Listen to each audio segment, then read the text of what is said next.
Downs. I'm proud to support Three Beards Media, and I would love to work with you. If you need merchandise for your company, organization, band, softball team, whatever, I can help. From name brand apparel to promotional items, large orders or small, online stores, and more, I can help your brand stand out. AKC Marketing is local, based in Johnston, and we are an employee-owned business, so our costs are low and our turnaround times are fast. But most importantly, we give you personal service to make sure you get exactly what you're looking for. Email me at andrew@akcmarketing.com or find me on social media and let's make some cool stuff together. Now sit back and enjoy this Three Beards Media podcast.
Come on to Season 1, Episode 2 of Climbing Mount Rushmore. We are brought to you by the AKC Marketing Andrew Downs Studios, sponsored by Revelton Distilling Company. I'm here with my co-host, Chris Shipley, and we have one of our really good buddies who, like you said earlier, Chris, may as well just be part of the damn company by this point. Our boy Sean Roberts in the background. Just clap it out right now. Got to put him on the payroll pretty quick, Chris. I know, right? Unfortunately, the hours are terrible and the pay is shit. So I feel like he's making what they call it I think Dan Patrick calls the car wash. You got to make at ESPN when they send you through all the stuff. So that's what he's doing now. He's doing the car wash for us. That's right. Here.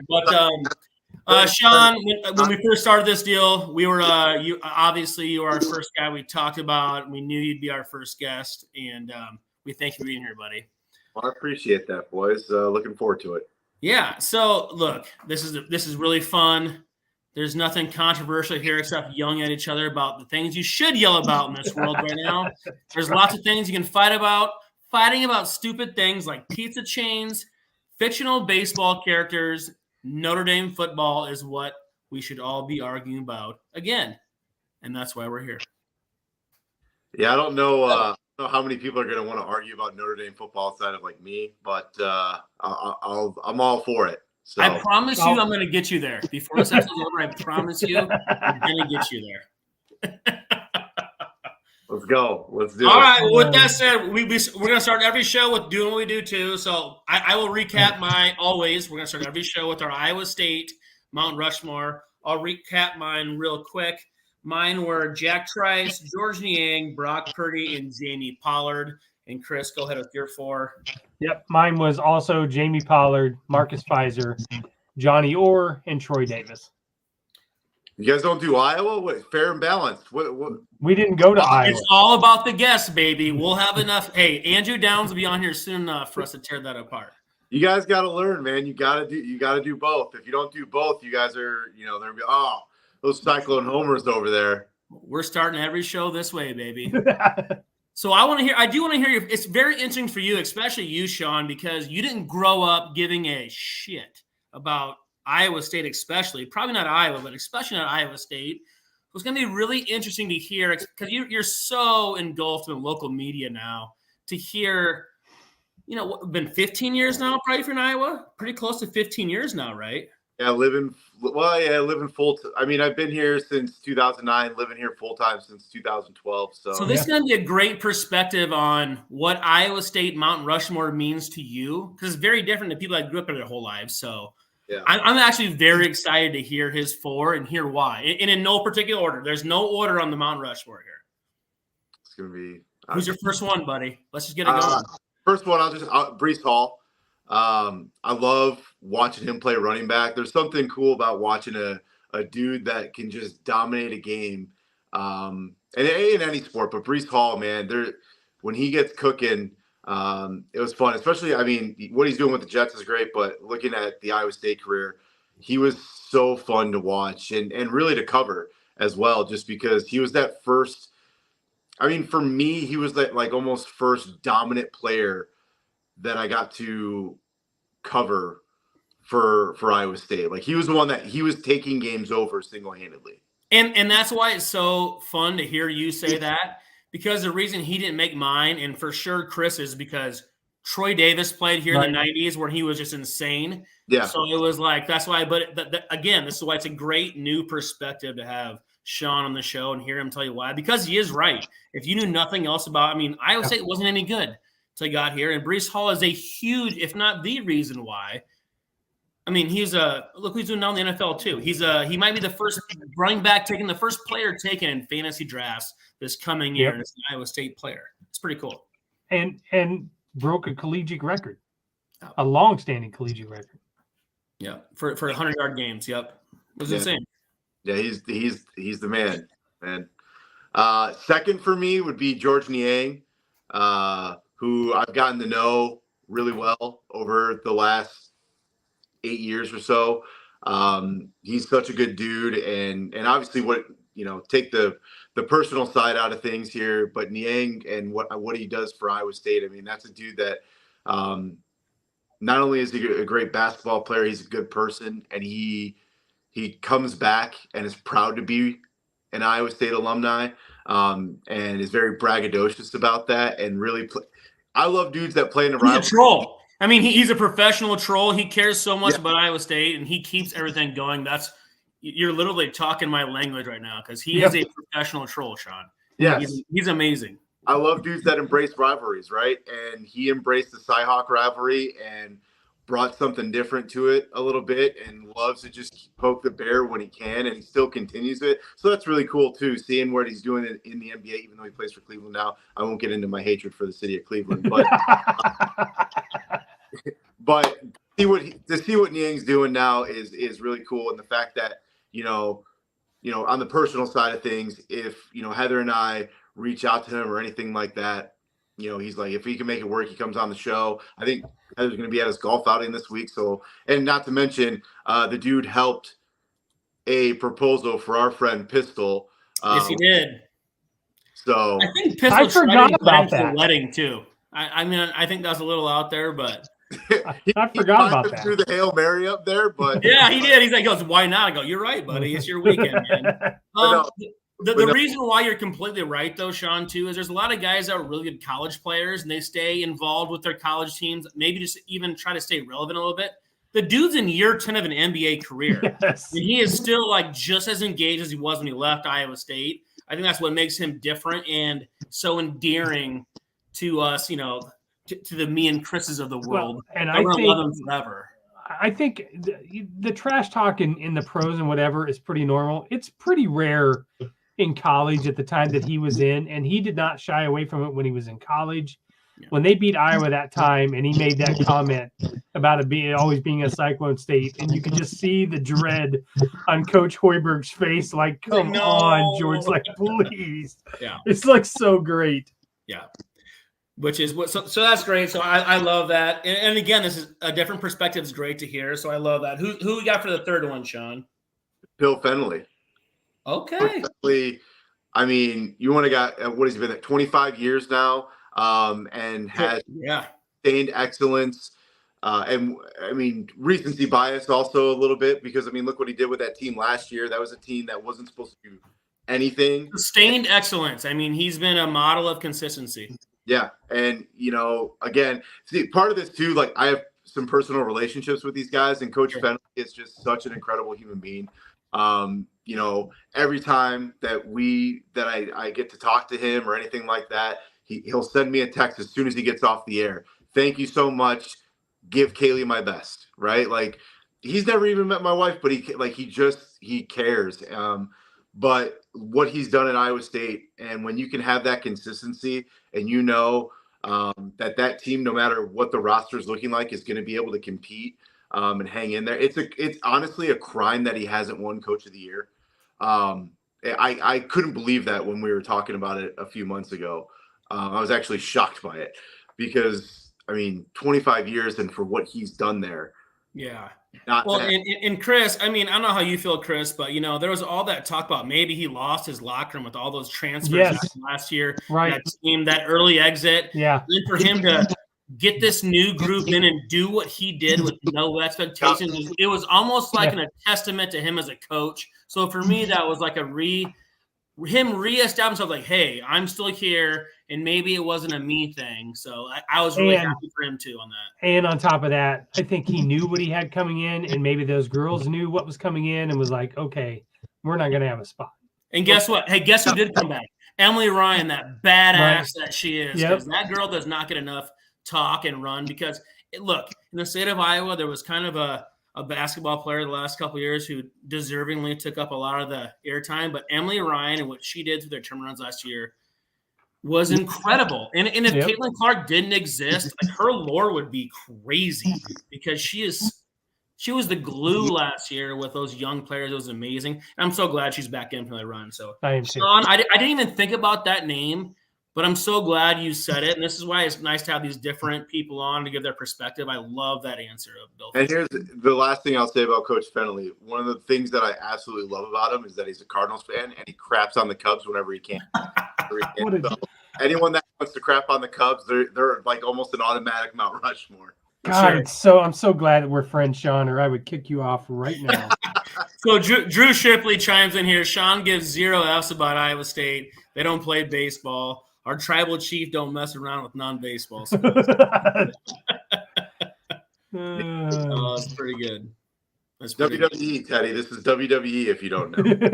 I don't know. Hey, you are the needle mover, Sean. That's all I know. You are the needle mover. You do it in the beer can alley too, whether you're wearing pants and making something mad too. You are the needle mover, Sean.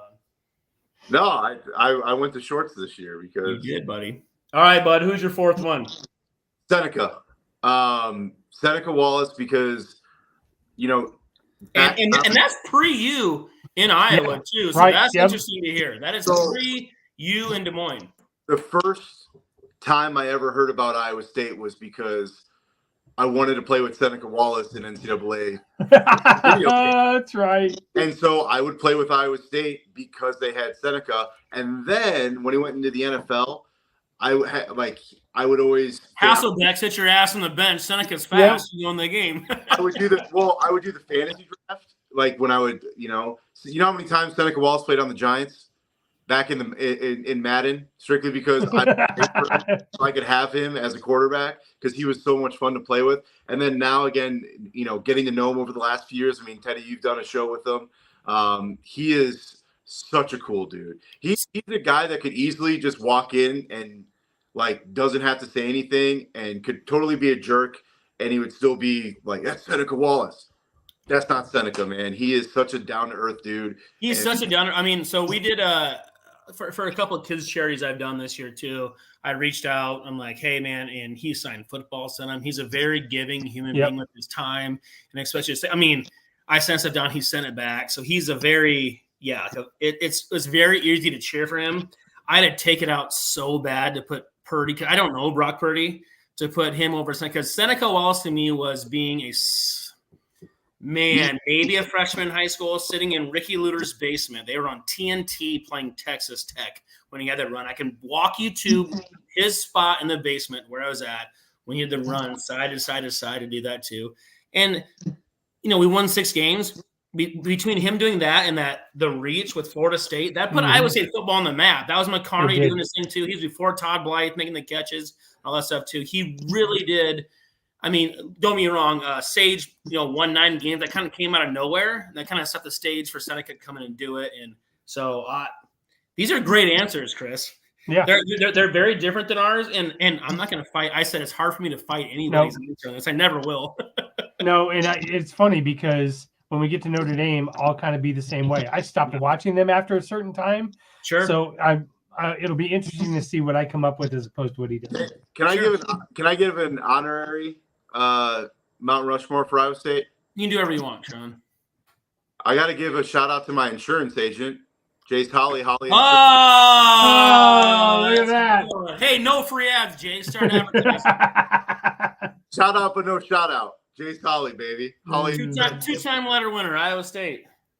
That's funny. Hey, there you go. He's my insurance agent, and he played football at Iowa State, so he's an honorary Mount Rushmore. So there you go. That's great. Well, hey, Chris, if that's probably a good segue point, I guess, to go into our fictional baseball players. Should we start it off? I was going to start it off with you, Chris, but maybe I got my daughter waiting here really patiently. Maybe she's way more important than I am. She's pretty important. So Braylon, my oldest, come here, City. She made a couple of pictures to show. If you can't tell what movie she's been watching recently, she wants to. I'll hold the picture and you talk, okay? Who's this? That is Pam, the catcher from San Juan. No. Ham Porter here. Other way. There you go. All right. And who's this one? Benny the Jet. Benny the Jet Rodriguez. And what's that Man, he was movie called? almost on my list. Sandlot. All right. Got anything else to say? Babe Ruth, the great Bambino. Walker. You did a good job. All right. So we'll start with that. Obviously, That was she's awesome. watching the Sandlot. Oh, you want to say that too? Come here. All right, she had one more left. Come on. That's fine. Yeah, one more. First, you roast the mallow. Then you take the grams. Then you add the chocolate. Then you add another gram. Then you stuff. That's right. That's how it works. Walk off there. And that's how you eat it. That's a tough act to follow, Chris, but why don't you try?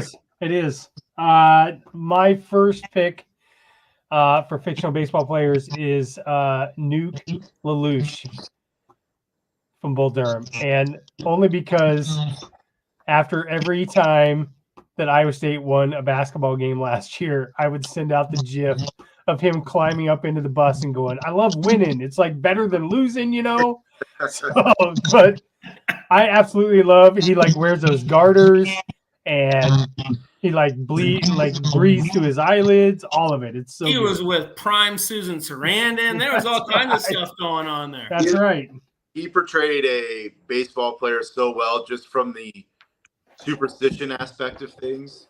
And being that, I mean, let's not get this twisted. That was Sean Roberts throwing a baseball there when he was a young kid with Jose trying to keep him straight in the locker room afterwards if he was allowed to. That's what it was. Just kidding. Kind of. Oh, that's a good one. All right. I'm going to get my first one here. And it's probably the most obvious one, so I'll just do it. It's Ricky Vaughn. I mean, the Wild Thing. I was 8, 9 years old. I mean, we were doing it. Turn around with the look. Get it to go. It was Charlie Sheen, Ricky Vaughn.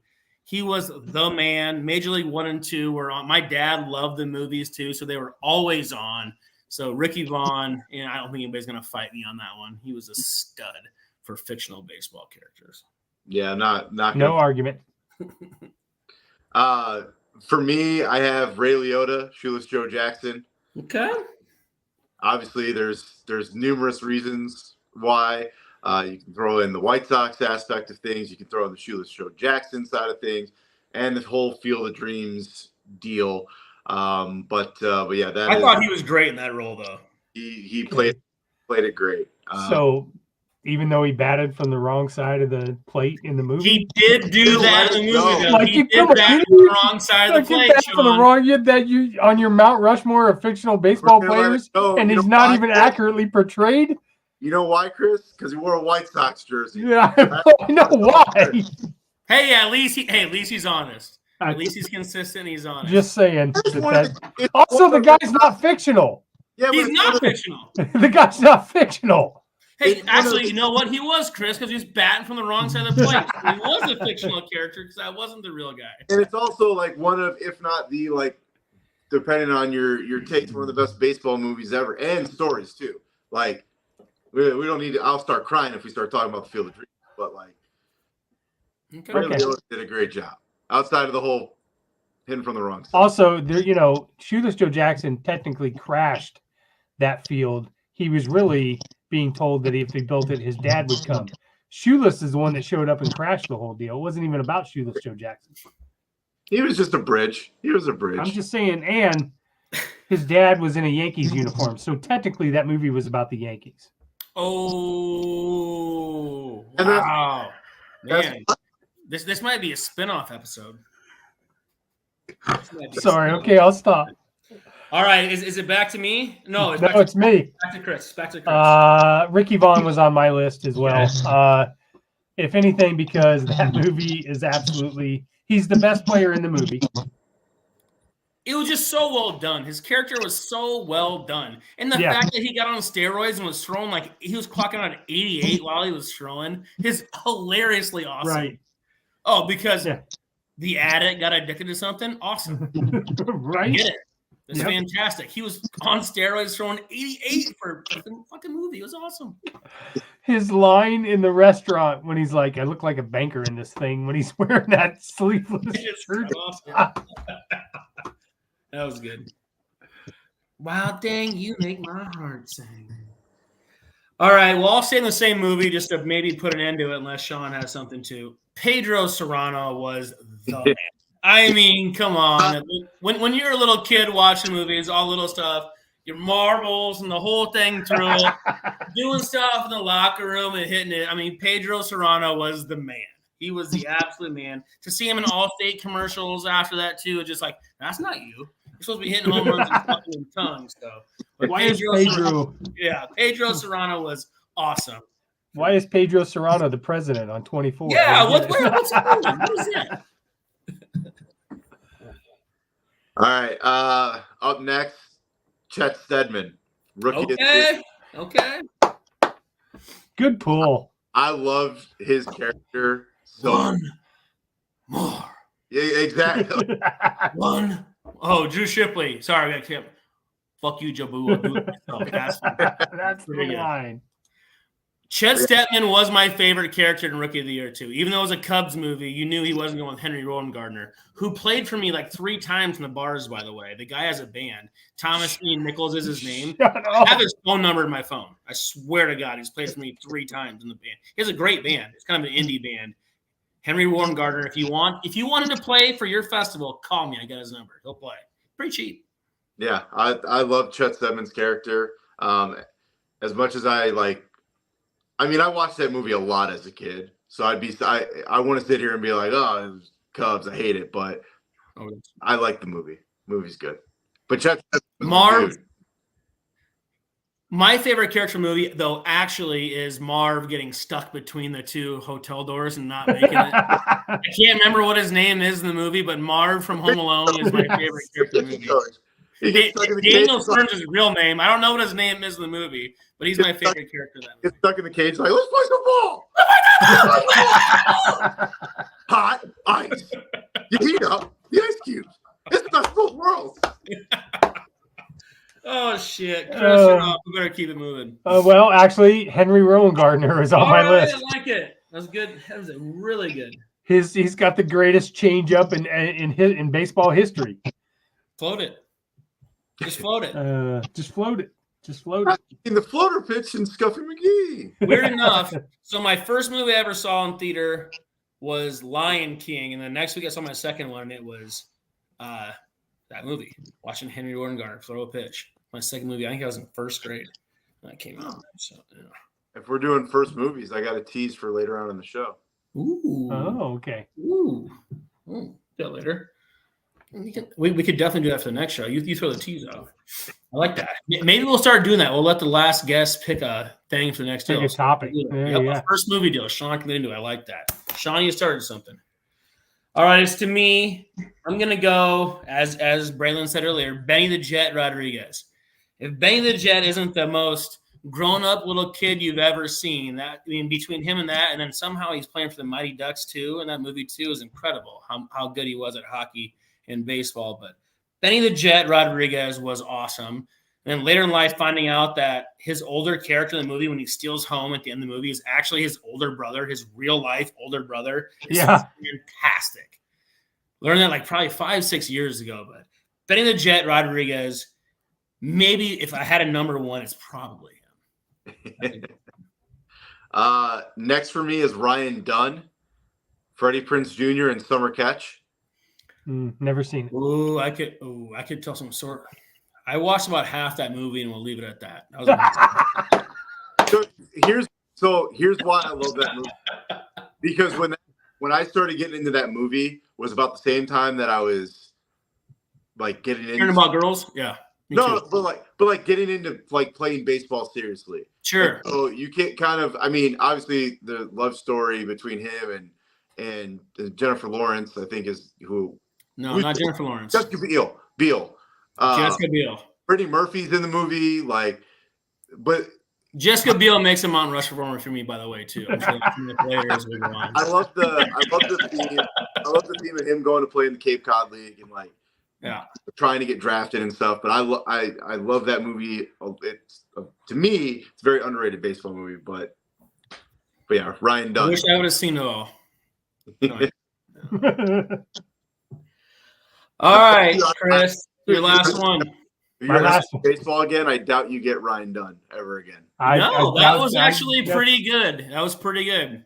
So what wasn't Matthew Lillard the catcher in the movie, the guy from Scream, and is in like I think he was. Yeah, Matthew Lillard was a guy that like was really. I always liked the movies he was in his characters, and he kind of went away for some reason. He was always great. Why did he go away?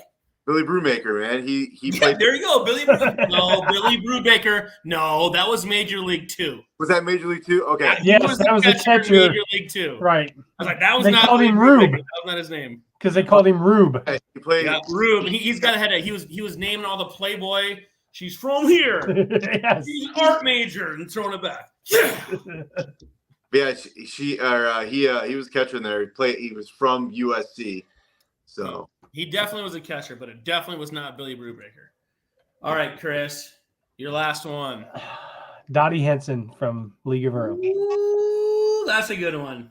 I mean, any woman that can do the splits and then catch a pop up, she's okay in my book. So another actress, God, what's her real name too? Gina Davis. Gina Davis, who was the actress, and then she kind of went away too. Yeah. And that's a movie I'll watch every single time it's on. So I got a text. I threw some out to some of my Notre Dame buddies before this just to get their feedback on how wrong I was on some stuff. And I brought up this topic, and Tristan Monahan goes, Tom Hanks' character goes, if that's not on your list, you're an asshole. I'm like, it's not, but it is. Tom Hanks was fantastic in that role. I forget his character's name in it, but he was incredible. Jimmy. It was something very, very generic too, but he was fantastic in that. My last one, and I bet this is one that no one else will have either. This is my favorite baseball movie, maybe between this and Tin Cup, and they're both by the same guy. Sports movie ever.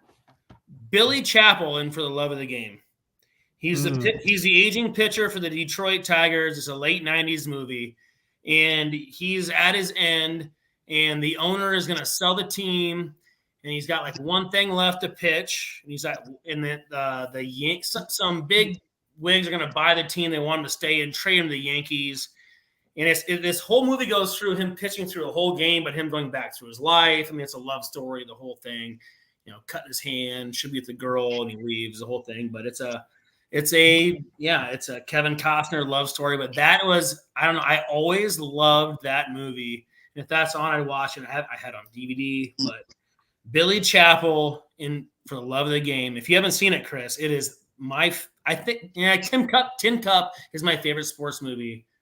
For the Love of the Game is number 2. Have not seen it. You need to watch it. As I said, most people have not. But I'm with you. Tin Cup is one of my favorite movies, hands down. So it is. It's so good. You got to go watch For the Love of the Game. It is more of a love story than baseball, but it moves it in. Shows him like keeping up, everything makes sense. Like he's facing his old teammate that's playing for the Yankees now. That's a big ball player. He strikes him out, but as a rookie, that guy had a ball go off his head into the. It's a whole everything like in an hour and a half works into it. It's a fantastic story. It's great. Oh, Shipley likes it too. Says it's excellent. So hey, Drew Shipley loves it. It's good. You gotta watch it. Same character in a sense, or same person, but Crash Davis. Crash Davis was number 5 for me. Crash Davis. I love Crash. I love his character. I love how he treats Nuke Lelouch. Me too. But the reason I left Crash off is I was sure one of you would put it in there, and then I'm like, oh my God, he might not be on the list. No, I love the story of him just battling through the minors and breaking a record in silence. Yeah, gets into that point of mentoring, the up and coming ace in the organization.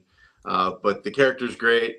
The whole movie is, I mean, it's if you like baseball, it's got to be a one of the favorites baseball movies for sure. But yeah, Crash Davis. I like that one. All right, so we'll recap that real quick. Chris went with Nuke, Ricky Vaughn, Henry Rodriguez, and Dottie Henson. I went with Pedro Serrano, Billy Chappell, Benny the Jet Rodriguez, and Ricky Vaughn. Sean had Ray Liotta as Shoeless Joe Jackson, Chet Stedman, Ryan Dunn from Summer Catch, and Crash Davis. Ryan Dunn was a good pull, but I did not. Yeah. Your odds on that one would have been pretty high. I love Summer Catch, so. All right, we're going to move on right now to Chain Pizza. We'll move this one a little quicker than this one. That's fine. You just kind of say what you have and why. There's not probably quite as much explanation, but I'll kick this one off for us. Godfathers. I still order Godfathers from DoorDash because there's one in Grimes. The biggest reason for me is it throws it back to my childhood. All we had in Denison was that. I had, I think, 10 birthdays there because they had a little game room in the back, a pinball machine and stuff too. So Godfathers reminds me of my childhood. Godfather's Pizza. Sean? That's good for me. I'll just go Pizza Hut. I love Pizza Hut, man. Stuffed crust all day, every day. And I hear they're bringing the Pizza Hut buffet back. So number 2 of mine too was Pizza Hut because when me and Katie first got married, every Sunday, because she likes NFL football too, we got the Pizza Hut big box. So it was kind of like a thing for us on Sundays before we even married. So it was like good memories for me on that too. But the pizza buffet in college was A1A, and they are bringing back the old pizzas, like sit down buffet stuff. So that's awesome. Pizza was on my list as well. Friday nights when I moved to Phoenix, it was Friday nights we'd get pizza, pop. And that just always kind of reminded me of home because it was the only thing around there that we would eat that even was in Iowa or whatever else. So pizza was on my list as well. So awesome. Well, that's who mine. Sean, go for your next one too, bud. I'll do Rosati's. Okay. Because Rosati's, and there is Rosati's here in Des Moines, but in the Chicagoland area, like that was the pizza that we had. Like you could have the deep dish is a tour, like that's tourist pizza. Spaghetti. But and don't get me wrong, love deep dish, but on every Friday or Saturday night you get the tavern style, and Rosati's is tavern style, and that's what we had every Friday and Saturday, or at least one of the days on the weekend. And then I was so jacked when it opened out here because like you said, Teddy, with Godfather, like, it brings me back to my childhood. Like I can have a taste of my childhood, and then I get a little taste of some Chicago foods because they got Italian beefs and everything like that. But Rosati's, spaghetti. No, I will say though, Rosati's I didn't even try until Sean told me to at one point. I'm like, it's actually pretty good. So if you haven't checked it out, you really should. It's pretty good. I've tried it. It's good. It is pretty good pizza. It is good. All right, Chris, what do you got, bud? I'm gonna share the screen here and show you Rocky Rococo's. Okay. They had a place in Ames. It was a pretty national change back in the late 80s, early 90s.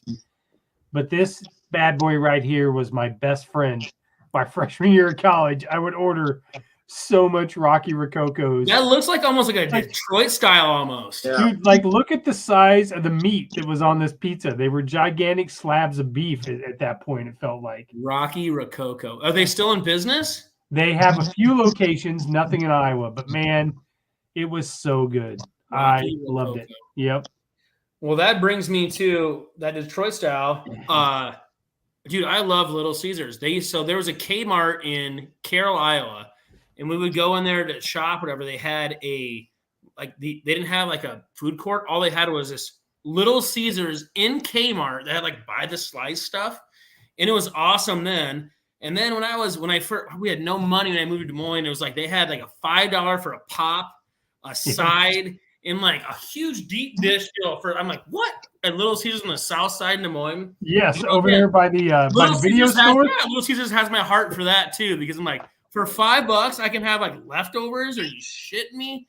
Yeah, Little Caesars made my list for that. Love Yep. You know how many Saturdays I had at Grandview? I mean, really, our entire apartment. We would all just go buy the $5 pizza and a Mountain Dew, and that was our meal for the day. Well, if you ate the whole thing, you were like overly full. Like you could eat it for the day. It was a good base. Yeah. It was a good base for what was about to partake that night. You could sit there and eat. You could watch football all day and like just pace yourself for a couple hours. I'm completely with you, Sean. It was great hangover food too. Little Caesars is on my list as well. I'm old enough to remember. If I would have bet money that it was on all three of our lists, there's no way that was possible. So I'm old enough to remember when it was not just a $5 take and bake, but they had like delivery, and you could get some decent, like some better pizza or whatever. But I'm with you guys. I was divorced at the time, had 2 kids. Those $5 take and bakes, man, were a lifesaver. Those went a long way, baby. and a great slogan. Yeah. Right? You know what? That does go a long way. When you say that stuff doesn't matter, I mean, right now we're talking about it 30 years later. Pizza. Yep. Well, how do you know where we're at now? I'm at my 3. I'll talk to my last one here quick. And there's no way you guys have this one. There's absolutely no way. So this had buffet in Denison, Iowa, which is 8 miles where I was from. And it's French pizza. And there's still one in Grimes, but the chain's been going away forever. But it was bread dough pizza. Bread dough was fantastic. It was super like thin. It was like super light pizza. Like it was almost like it was thin, but it was light. Like, you know, like Casey's. It looks like Casey's pizza almost when you pick it up, but it weighs half. Yeah. It's hard to explain. It's the French dough, whatever it is. But bread dough was the shit. And if Rob Green's listening, he will absolutely agree because there is still one in Grimes. It tastes similar to like what it was, but not really. But bread dough, throwback bread dough pizza, that was absolutely incredible. And their breadsticks were sweet too. And it was super cheap. They had like a $5.99 buffet on Saturdays when I was in high school. It was crazy. That's my 4th. I can go. I'm gonna do Domino's. I didn't really want to, but see, like for me, when it was you know what? I'll do Northern. Can I switch? You can switch. Northern top 4. Northern Lights Pizza. I would have gone Domino's. Huh? Domino's wouldn't affect me at all, but I get it. No, well, I'm trying because like Northern Lights, Domino's was just it's like always there, right? Like no knock on Domino's, it's always there. It's always there. There was like a 3-year span when I lived in Urbandale that Northern Lights Pizza was right down the street, and I ordered that like 4 times a week. It's also where I got really big. So, and me and Domino's don't really have a good relationship because the downtown one, I can't tell you how many times when I lived downtown, I ordered from Domino's, and walking home from Beer Can Alley, and next thing you know, I passed out on the couch and woke up to Domino's sitting outside. That was on your way home for a while. Yes. That was on your walk home from Beer Can.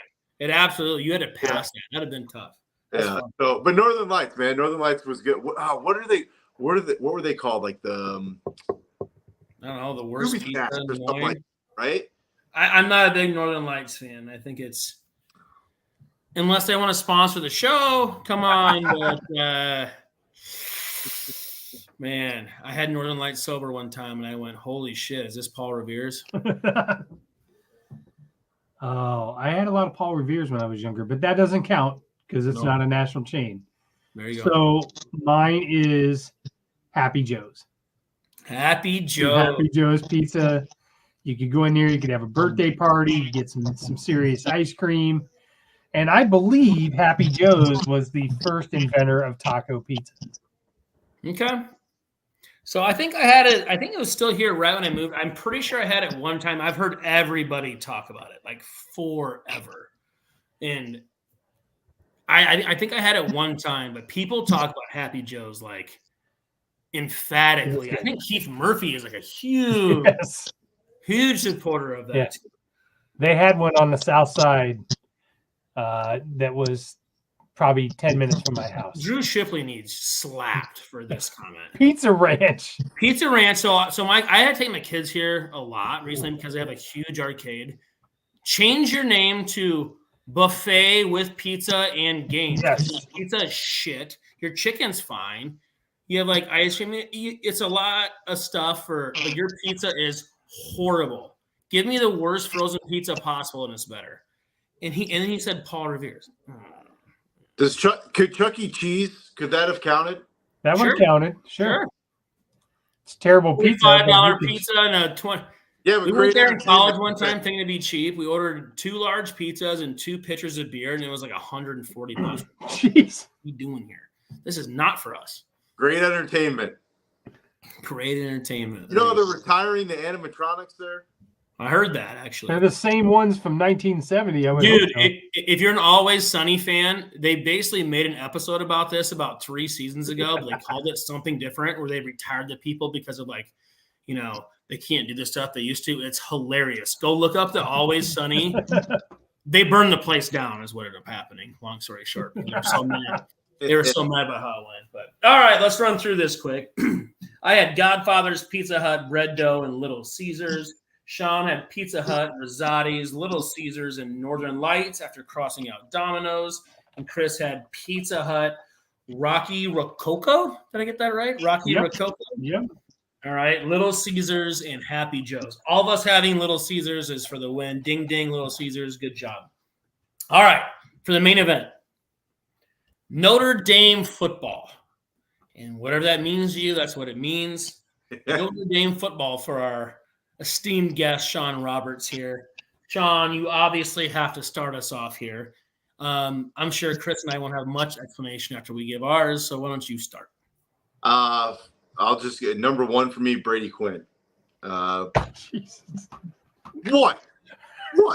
He's also the worst quarterback that's ever played. He's like he's not even the top 4 quarterbacks that played in that school. He also made my list because when I think of Notre Dame, I do think of him. I think it's an era thing.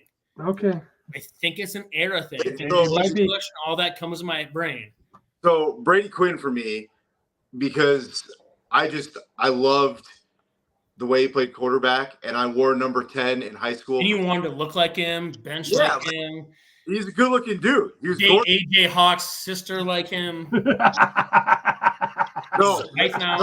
AJ Hawk is dating Brady or married. Oh, I got that backwards. AJ Hawk, man. Okay, sorry. Yeah. No, but Brady Quinn for me, I wore number 10 because of him. He took over at quarterback after a time where Notre Dame was very poor, like questionable at quarterback. Like they weren't good, and so he was a huge recruit that came in out of the state of Ohio. And Brady Quinn, to me, like I love. They got him instead of Ohio State. It was a big deal. Yeah. Oh, Drew Shipley, please Sean, do not read because you're gonna ruin my whole thing here. Delete that. Drew, you're gonna ruin my whole thing here. Delete it. All right, so I go Brady Quinn too. Chris, you're up. Jerome Bettis. It's a good one. Jerome Bettis was him. So when I first started really watching Notre Dame, was around it was the year that they had just beat Florida State and then lost to Boston College the next week. Like that was the first year that I started watching them. So absolutely loved Jerome Bettis. He was a beast. Could not be stopped. So he made my list as well. So there's my first 2 on there too. Jerome Bettis. Well, the big running back when you could like create a player, and all this stuff too. You create a running back that looked like Jerome Bettis, overweight, big, and just thumped him and TJ Duckett. Those guys are who he created a running back to look like that just thumped people 3 yards in a cloud of dust. Fun fact about Jerome Bettis: his son just signed with Notre Dame, along with Plexico Burris' son. Saw that. Really? There's another one too. There's 3 of them. There's one more pro football player too. Ike Taylor. Ike Taylor's son just flipped to Michigan. Oh, smart. Nice. Sean, you're up. Next for me is Tom Zibikowski. Okay, the boxer. Tom Zibikowski played safety. He was on the same team as Brady Quinn and Jeff Samardzija. Played for Ravens for a bit. Yeah, Zibikowski, though. He's a boxer, for real. Yeah, gold glove boxer. And that was the thing. I remember because he was still the safety at Notre Dame, I believe, and was like actually going boxing, like big events. Yeah. But Zibikowski was awesome. I had the pleasure of meeting him. He's also from Buffalo Grove, Illinois, which is like 20 minutes away. Played in the same youth football youth league that I did as well. So yeah, Tom Zibikowski was the man. Okay. A little short safety that hit people very hard. Very hard. All right, Chris. And had probably one of the best punt returns in Notre Dame history. Yeah. Against USC. He did. Rocket Ishmael. Okay, the Rocket. He was close for me. Very close for me. I love playing with him in video games. He was absolutely electric. He was one of the first players that when I would watch, I'd be like, okay, I'm not gonna, it's a kick or whatever. I have to watch, right? Like I can't. He could take one back at any time. And there's a Devin Hester feel to him in college. Devin Hester. Yep, he was. So, Rocket Ishmael for me. And again, as you can tell, mine are much older guys. That's just when I watched them. Well, I'll give you one. Lou Holt and him doing that. Lou Holt doing this stuff. That for me, his speech, when I remember them at the end, was him getting fired almost the first time when he talked about Notre Dame after. So just in my brain, though, Lou Holtz is Notre Dame football. And Sean, he was the last coach to win a national title, which was probably happened before you were born. I think it was 86. So you were 88? So I was born in 89. I've been the curse. So you did miss it. Got it. The only one of my favorite teams that I haven't seen win a championship. Yikes. Wow. Never going to happen either. I have several, Sean, so just feel better. Like, where do I start? All right, Chris. Who's your third one? Tony Rice. Okay. The quarterback of that national championship team. Yeah. He was an man. Loved him. He was an absolute stud. Good old Tony Rice. All right, Swan. Your third. You know who I got? Rudy. I knew you were going to put Rudy. Rudy. I knew you were going to put Rudy, but I like you forgot it wasn't baseball fake people, right? Greatest movie of all time. The greatest fake person ever. He likes Rudy and hates Joe Montana. I know. He's a real stud for them. Hates Joe Montana. I did not put Joe Montana on the list just because I knew it would piss him off. Thank you, Chris. But Teddy, I'm not doing this on your show. Don't get me all riled up. It's 9:00 on a Sunday. You're going to get me all riled up. But Rudy, so back to my tease from earlier, Rudy was my first movie that I ever went to in movie theaters. Okay. Oh. All right. Okay, so I'm gonna defend Sean here a little bit. I absolutely loved Rudy. I watched it probably 100 times. The music, the montage music when he's going through the training, like it's so good. It's so good. It's just as good as him finding the rings in Lord of the Rings. It's the same amount of realness to that. I hate those movies. Those movies suck. By the way. Teddy, I will go in my storage right now because it's about to get reframed and get my signed, autographed picture of the real Rudy Rudiger being carried off the field in the real game, unlike what Joe Montana said. He hates Joe Montana. If you had arguably, besides Tom Brady, the best quarterback to ever play in the game that played at Iowa State, Chris, wouldn't you just love him? Yes. No, Sean hates him because of this Rudy shit. It's just I loved Joe Montana as a kid, and then he opened up his mouth, and now I got nothing for him. So the third string guy who happens to get a tackle for Iowa State played on the same team as Brock Purdy, and they make a movie about this loser. And then Brock Purdy comes out and says, I don't even remember that guy. I'm supposed to hate Brock Purdy then? That's not going to happen. No. Don't hate on. My brother had a way better career at Iowa State than Rudy did at Notre Dame. It's not even close. And he was a backup safety and played special teams and got 2 letters. And he was head and shoulders a better college football player than Rudy. Not even close. Don't think that. So, like, if you can sit there and you can hate on somebody that has made you made Notre Dame University so much money. Like, how can you? I don't want to do it. All right. Well, then let me just finish my list here, which Drew put earlier. Don't you say what I think you're going to say. Manti Te'o's girlfriend. When I think of Notre Dame for the absolute best part of it, that whole thing and him crying at the Heisman speech, the whole damn thing, his girlfriend dying, and you're Manti Te'o, and this person doesn't exist, and not only does it not exist, it's some guy pretending to be some girl, and you were just schemed, and social media exists then. Manti Te'o's girlfriend. I mean, my favorite thing in college was, hey, who are you going to? Oh, I'm Manti Te'o's girlfriend for Halloween. That's what it was. Manti Te'o was a meme before that. Girlfriend was a meme before there were memes. It's the most embarrassing thing that's ever happened. Manti Te'o's girlfriend, absolutely. So my Mount Rushmore for Notre Dame has 3 heads on it because she's on there too and doesn't exist.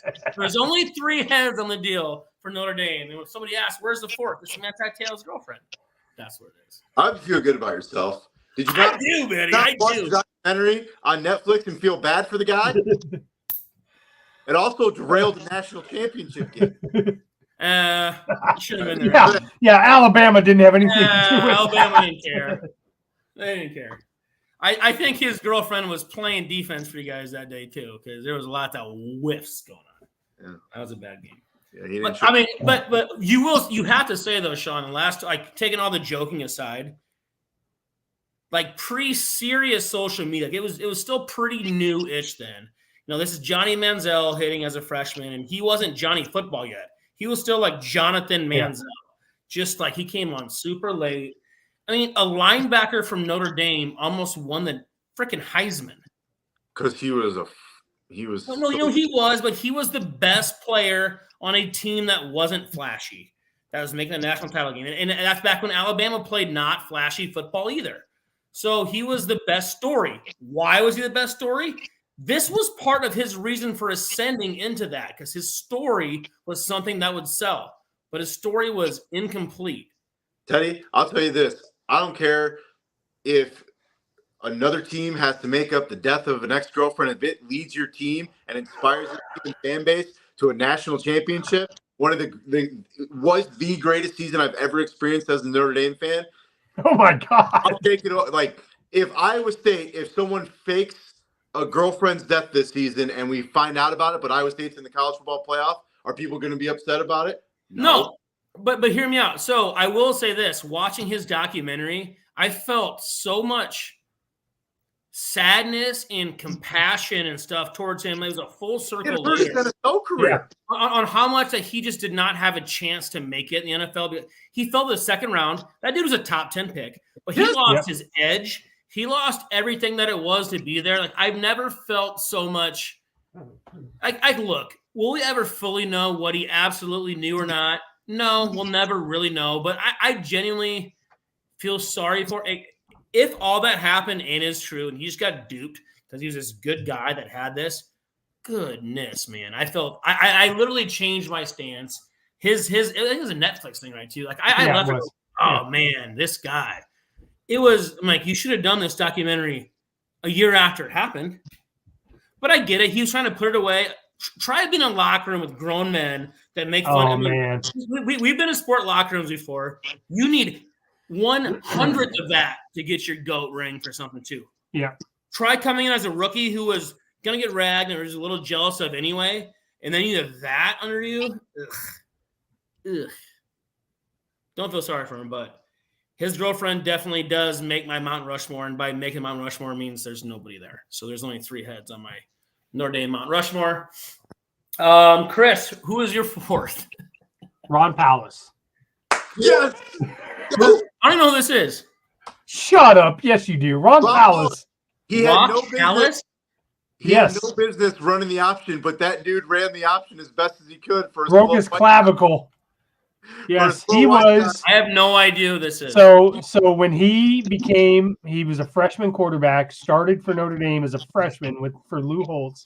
Okay. He played at the tail end of Holtz and the early career for Davie. I believe he played for Davie as well. But when he was recruited, Beano Cook, who was on ESPN, swore up and down he'd be the only person since Archie Griffin to win 2 Heisman trophies. Well, that didn't happen. And it didn't happen. But he was the quarterback of Notre Dame at the only Notre Dame game I've ever been to against Navy. And he scored 3 rushing touchdowns, and they beat Navy 56-4 or some crazy number. Teddy, go on YouTube and look up Ron Paulus and ask yourself, how the hell did this guy run the option? Yes. So is it Rob or Rock? Ron. Rod. No, Ron with an N. Ron. Okay. None of those. It's actually so fun. So Ron Paulus, he's the reason I wore number 3 in flag football when I was a little kid. Of course. Because of Ron Paulus. And he was the quarterback for Notre Dame when I went to my first ever game against USC and Keyshawn Johnson.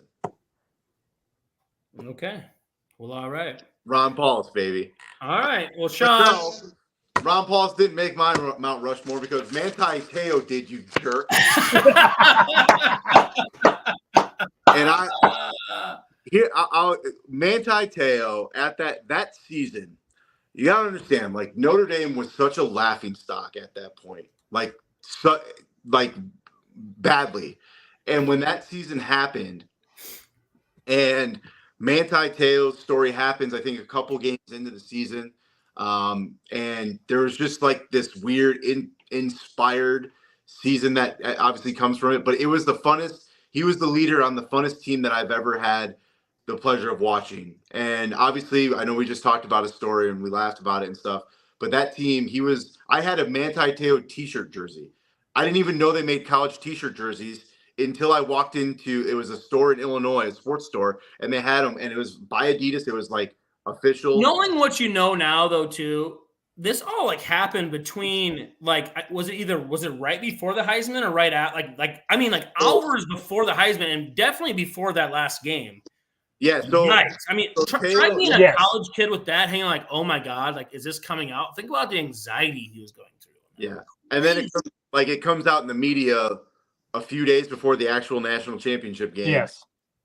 I mean, imagine dealing with that as a 21. They questioned it. There was some, but it didn't break. It broke after the game, like the full. They were questioning it because they couldn't find any record of that. There was no record dying. Of said person before the game, but there was no like, hey, you got catfished. Yeah. Right.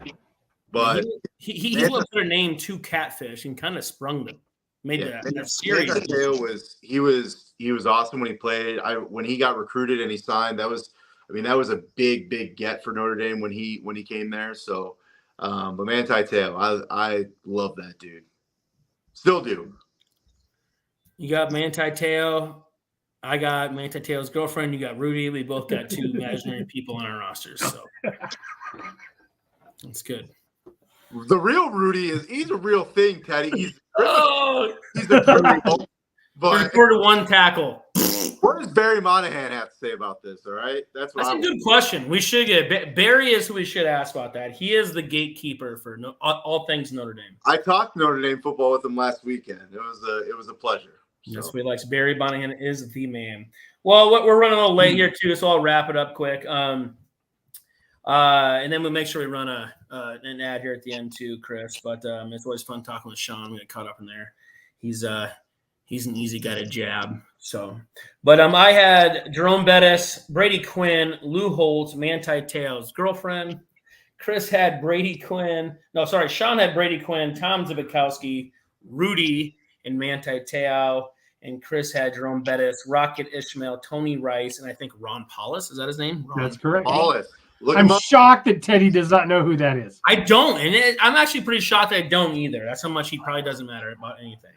So that was fantastic. Thanks for doing that, Sean. And just again to recap, too, because we always recap it, too. Sean's Iowa State Mount Rushmore was Breece Hall, George Niang, Bill Fenley, and Seneca Wallace. It was really cool hearing his insight on why about all of them. But Sean, again, buddy, like we said, he kind of went through the ESPN car wash for us and all things Three Beards Media.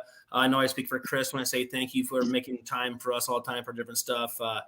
You're an easy you're an easy guy to talk to and have on these shows, and you have lots of weird knowledge about different stuff. So thanks for giving us your time tonight.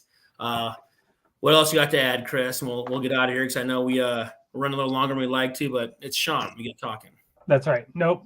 Sean, I just want to reiterate how much I appreciate your support that you give Three Beards Media. Really means a lot to me. And had a super great fun time Tuesday night at Polk City Pub. I'd be remiss if I didn't tell Teddy how much it was a great time out there. The food and the staff was really good.